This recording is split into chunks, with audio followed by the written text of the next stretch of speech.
Dave Moss Tuning, sustainable suspension with blockchain technology. My name is Dave Moss. I tune approximately 3,500 bikes per year. This is 2 Clicks Out. Now steal the microphone. It's here. It's finally here. The brand spanking new DaveMossTuning.com. All of Dave's videos and articles in one convenient location. Click the link below and enjoy. It's a 2017 Yamaha R1M, and what have you had done to it? You did anything? Point it out for me. I didn't think it could be faster. I had the first of all, Attack Performance did the map and tune, so we increased the horsepower and the performance. I just put the carbon fiber gas tank trowel on. The Graves carbon fiber engine protectors, Attack Performance rear sets, and the carbon fiber tailpiece, and the double bubble. Double bubble. Yeah, that was from Delamo Motorsports. Andy down there, he took care of me. He races for Graves, and I also got the Graves exhaust, titanium exhaust. Sweet.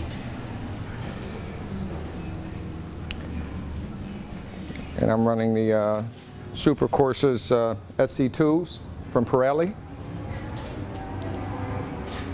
So then you brought it to Dave. Right. And, well, so it was you just rode it off the showroom floor, and how many days did you ride that?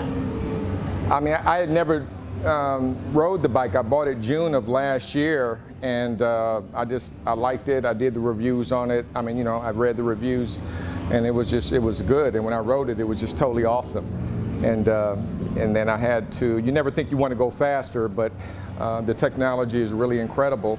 So I just. You know, we're dealing with the guys at Attack and Delamo Motorsports, like I said, Andy, and then Yamaha. I wanted to come here because I wanted to learn about the electronics, the GPS, lap times, you know, and all the technology.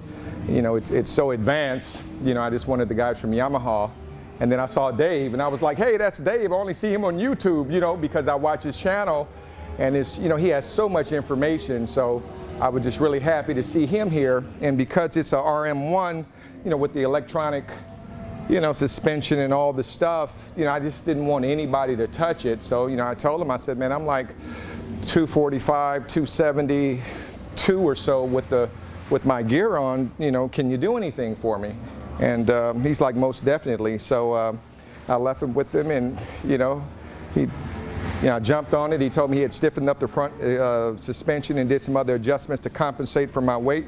And I took it out, and I didn't think you could improve it, but it's a night and day difference. It's definitely more stable.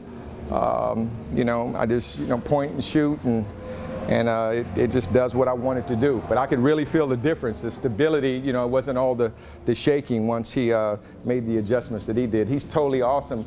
And I think Yamaha needs to have Dave at all the events, because there's a lot of guys out here who love the sport, and we spend a lot of money on the sport, and we need you know, professionals like Dave to help us make different adjustments and tweaks on the bike. So Yamaha, you hear that? And I'm waiting for you guys to come out with another one, something bigger and better, so I can buy that also. I'm thinking 2020, so this is going to be the track bike. All right?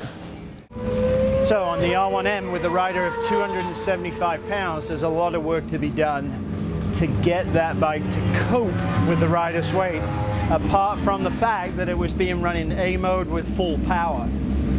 So you got to balance that out and go, okay, how is the rider riding? Are they fast? Are they hammering through corners? What are they doing?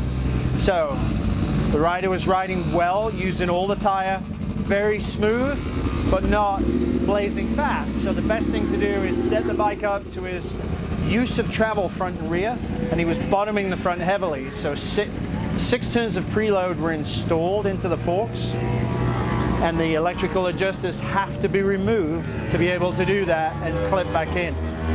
Then I went in and put him on manual 2 setting for suspension and got him out of basically automatic. And then I set everything up. So fork compression was 10, fork rebound was 8. Shock compression, as that is a stronger spring than the forks, was 12, and shock rebound was 10. So what that did, when he's braking, it didn't pitch the bike forward on its nose.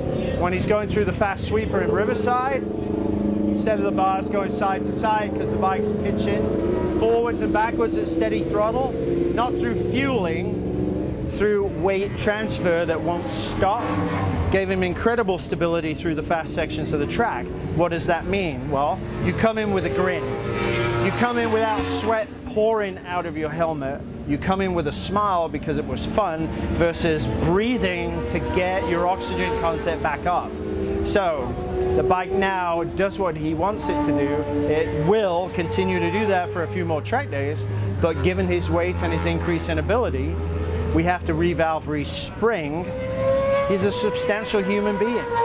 So the bike needs to come up with the springing because his performance and ability with that bike will increase rapidly. So very quickly, another 2 track days and that bike will be significantly behind him and there's nothing else to do. So he's got a timeline to work with, and given the condition of the bike and the parts that are on it, that shouldn't be a timeline that he cannot work with.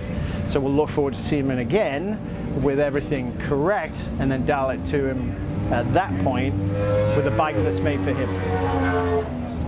To schedule a remote tuning appointment for you and your bike with Dave via text, email, Facebook, etc., contact Dave on Facebook or by email, dave@davemosstuning.com.